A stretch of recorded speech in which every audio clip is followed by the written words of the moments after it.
Chris Weidman teve o que merece. Bem feito. Porque quando foi com o Anderson Silva, ele saiu comemorando e não tava nem aí. Fala, Guerreiro Ninja, eu sou o Toscauso e hoje nós faremos mais uma edição do nosso Comentando o Comentário. O Comentando o Comentário nada mais é do que tudo que você comenta aqui no YouTube, no Instagram, no TikTok, eu pego e comento o seu comentário. Inclusive, no início desse vídeo eu já estava falando sobre um comentário, viu? Vamos lá! Vamos ao primeiro comentário. Faça flexões de punhos cerrados. Pratique socos na makiwara exaustivamente. Transforme seus punhos em uma arma capaz de fraturar um crânio se necessário. Foi o que o meu sensei me ensinou e isso já me salvou. Na rua, a melhor opção é permanecer vivo, amigo. Abraços. Isso aqui é um comentário do Nob Ferramentas e é assim. Makiwara, para quem não sabe, é uma madeira com umas cordas muito usado no karatê para calejar as mãos. O calejamento já foi falado aqui no canal, tá? Vou deixar aqui para vocês darem uma olhada. Precisa tomar bastante cuidado, afinal o crânio ele só tem articulação aqui nas mandíbulas. Depois o resto é tudo uma massa de osso inteiriça e muito forte. A mão, independente de você estar treinando, ela tem chance de se machucar você batendo na cabeça do oponente. Treinar exaustivamente calejamento para que aí sim você seja capaz de quebrar um crânio é algo que pode lhe causar um montão de lesão. Mas com certeza, a sua mão estando mais treinada, mais acostumada com impactos, você terá mais chance de machucar o oponente e menos chance de se machucar. Só que quando a gente conta com a lesão que pode causar esse calejamento, esse treino exaustivo que você faz, aí fica meio que elas por elas, porque se você tá com uma mão que treina em lugares não apropriados, por exemplo, na parede, em tijolos, quebrando coisa, você tá com micro lesões ali. Cedo ou tarde, você batendo essa mão em lugares que nem são tão duros assim, por exemplo, saco de pancada, pode ser que ela frature. Então, toma cuidado com o calejamento, mas eu entendo o seu sensei. O início da minha vida marcial foi treinando karatê e eu entendo exatamente qual é a intenção dele. Eu também passei isso muitas vezes para alunos, mas hoje em dia eu tomo um pouco mais de cuidado. O comentário do Marcos de Góes. Geralmente eu ataco o maxilar para fazer desmaiar em caso extremo. Geralmente eu ataco o maxilar para fazer desmaiar em caso extremo. Então calma aí. Geralmente em caso extremo você atacaria o maxilar para fazer desmaiar. Porque assim, se você tá passando por um montão de caso extremo, precisa rever aí o que você anda fazendo na tua vida. Tem que tomar um pouco de cuidado para não ficar arrumando tanta briga por aí. Mas eu acho que não é esse o caso. O que eu acho é que você imagina que em casos extremos tudo bem acertar o queixo para logo finalizar esse oponente e acabar com o perigo. E eu concordo com você e é isso que eu falo nos vídeos. Se você vai atacar um oponente, mas tem controle da situação, tente não machucar tanto seu oponente, tente se expor menos. Agora, se você percebe que a coisa não tem o que fazer, atacar o queixo você sabe que vai derrubar o oponente, faça isso. Salve sua integridade e depois você se preocupa com consequência. A consequência vai existir, mas aí você se preocupa depois. O Paulo Raposa disse, se dois mestres do ninjutsu que conhecem todas as técnicas lutarem, seria uma disputa de reflexos ou de quem consegue pensar mais rápido? Nem uma coisa nem outra. Primeiro porque, mesmo que a gente estivesse falando do mesmo estilo de ninjutsu, existem outras várias variáveis. Por exemplo, eu e um faixa preta dentro da Senshiryu, dentro da nossa escola, com o mesmo peso, mesma altura, as variáveis começam a diminuir, afinal eu equiparei o peso, equiparei a altura, então pode ser que eu também tenha equiparado a envergadura, vamos dizer que sim, mas as variáveis aparecerão durante o combate. Exemplo, às vezes você não tá num bom dia, você não tá conseguindo usar as técnicas como você gostaria. Às vezes, aquela outra pessoa tem mais talento, mais aptidão que você, e nem sempre o treinamento resolve isso. São tantas variáveis que eu não consigo te dizer, e digo mais, eu não consigo te dizer nem entre dois mestres de ninjutsu, como eu também não consigo te dizer entre duas pessoas de modalidades diferentes. Se for um combate onde não há regras, você não está entrando na regra da outra modalidade, pode ser que você, mesmo sem treinamento, vença alguém que tem um treinamento marcial. Aí, pelas variáveis, eu não consigo te afirmar quem ganharia e se os dois empatariam, enfim. Bem feito por Chris Weidman, pois quando o Anderson quebrou a perna, ele não ligou. Se ele fosse humilde, ele não iria comemorar nada, iria pelo menos consolar o Anderson. Mas não, o Anderson lá deitado no chão e ele comemorando uma vitória que nem luta teve, só ganhou porque o Anderson quebrou a perna. Isso foi Tata Fernandes que comentou. E aí depois teve o Janquiel que comentou embaixo aqui. Verdade, faço suas palavras as minhas. Pessoal, vamos lá. Antes de qualquer coisa, uma lesão desse porte, independente do que você acha ou não, deve ser respeitada.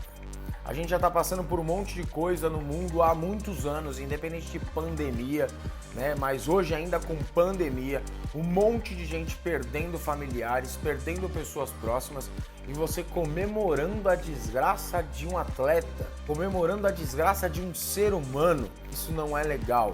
Não existe isso de olho por olho, não existe. O que você tem que pensar é, um ser humano se lesionou. Você como ser humano deveria pelo menos ter um mínimo de empatia, tá? E não desejar jamais isso, ainda que ele tivesse errado. Mas também não foi o caso. O Chris Weidman, quando lutou com o Anderson Silva, eles estavam no segundo round. O Chris Weidman já tinha batido bastante no Anderson. A luta não estava boa para o Anderson, tá? E o Anderson foi chutar, o Chris Weidman colocou a canela. Essa lesão pode acontecer. O Anderson caiu com a mão na perna e o Chris nem tinha ainda percebido que aquela lesão era tão grave. Ele achou que o Anderson Silva estava com a mão na canela, com alguma dor, mas que tinha perdido o combate. Ele corre comemorando com as mãos levantadas e logo depois ele para e vai olhar o que aconteceu e para de comemorar, tá? E depois na entrevista ele lamenta o acontecido. No caso dele, a luta aconteceu com 17 segundos do primeiro round e o Uriah Hall não tinha nem encostado nele ainda, tanto que o Uriah acabou adquirindo um recorde de o nocaute mais rápido sem ao menos encostar no adversário. Um nocaute que provavelmente, né, ninguém vai conseguir fazer de novo, a não ser que aconteça uma coincidência igual essa que aconteceu agora. Mas como nada ainda tinha acontecido nesse combate, eles ainda não estavam com os nervos à flor da pele, então o Uriah Hall estava calmo naquela hora e só fez uma simples defesa e aí já rapidamente ele percebe a lesão e por isso ele não comemorou. Ok, pare de julgar. Pare de julgar. Afinal, Chris Weidman é um atleta, venceu o Anderson não uma, mas duas vezes. E uma foi por nocaute. Eu adoro o Anderson, já fiz vídeo dele aqui, vou colocar aqui também no card. Mas o Weidman venceu o Anderson nocauteando na primeira vez. E na segunda vez o Anderson se lesionou, mas ele também tem o mérito de ter vencido o Anderson. É assim que funciona o esporte. Portanto, pelo menos tenha o mínimo de empatia e respeite a lesão desse atleta. Shidoshi, o senhor sempre coloca um conteúdo bacana e educativo. Já tomei um desses e quase apaguei. Foi na rua mesmo, mas agora que eu sei fazer direito, tamo aí na atividade. Domo arigato. Rafael Muniz está agradecendo aqui porque eu ensinei a fazer o overhand, que a gente chama de Mao Shizuki, de um modo mais certo. E ele disse que já tomou, inclusive, já tonteou quando tomou esse ataque. E o Rafael Muniz também disse: meditação é sempre bom, obrigado por tudo, Shidoshi. Ele tá falando dos nossos vídeos de meditação de boa semana, meditação Yoishu, que quer dizer boa semana, que eu posto todo domingo, tá? Então se você tem vontade de treinar meditação, fazer meditação, todo domingo sai o vídeo de meditação Yoishu, de boa semana. O Rian Canineio tá dizendo: olá, Shidoshi, eu gostaria de saber como funciona a graduação com o curso 100% online. Exatamente da mesma forma que um curso presencial. Quando você estiver apto, você será indicado para o exame e aí vai executar o exame também de forma online, eu analisando, assim como acontece no presencial. Presencial eu analiso você, eu te olho executando os movimentos, dou os comandos e você executa. No online também é assim, com algumas regrinhas que os alunos já sabem, mas é a mesma coisa. É verdade, uma vez eu dei um murro na boca numa briga e cortei a mão. Ele tá falando de um vídeo que eu postei dizendo pra você não bater no rosto do oponente. Eu já até falei aqui hoje também sobre isso e ele cortou a mão no dente do oponente, tá? Então tem que tomar muito cuidado. Aí o Nas Sombras disse: eu vi um vídeo, acho que há uns 2 anos atrás, falando que essa lesão do Anderson Silva aconteceu por um erro dele, mas até hoje eu não sei se foi erro mesmo. Tem como explicar? Existe uma teoria de que quando você vai chutar, você precisa boxear antes. Então você vai boxear e depois você vai chutar. Vai boxear, depois você vai chutar. Mas isso é uma teoria de que é melhor. Porque, claro, vários atletas tomam a decisão de chutar primeiro. Porque se a gente seguir sempre a regra de que primeiro eu tenho que boxear e depois chutar, obviamente o meu adversário na segunda ou terceira vez que eu fizer isso, ele vai perceber esse meu padrão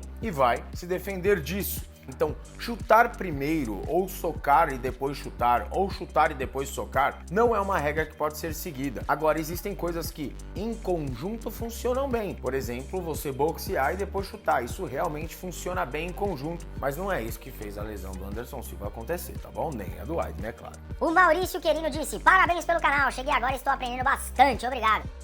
Ninja, eu que te agradeço, fico muito feliz em colaborar e sei que você está compartilhando, curtindo, se inscrevendo aqui no canal, clicando no sininho, como todo mundo tem que fazer, e continuar comentando aqui embaixo para eu poder comentar seu comentário também. O Wagner Senna assistiu um vídeo nosso falando de espada e disse: e quem que vai ficar preocupado em limpar a espada? Na verdade, assim, se a gente estivesse falando de uma realidade do Japão feudal, onde usava-se a katana, a wakizashi, você precisaria usar a técnica de limpar a espada, fazer com que o sangue saia logo da espada, então arremessando o sangue no chão, ou seja onde for, devido ao sangue ter uma acidez para não danificar o fio da espada.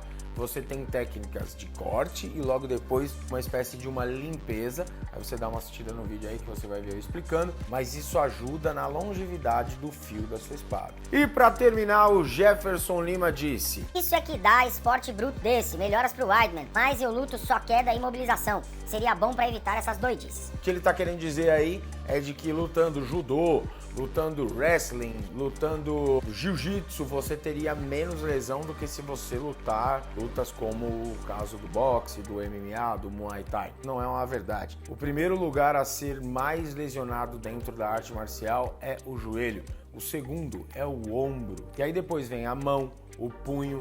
E todos esses lugares também sofrem lesão se você estiver treinando lutas que são de imobilização e queda.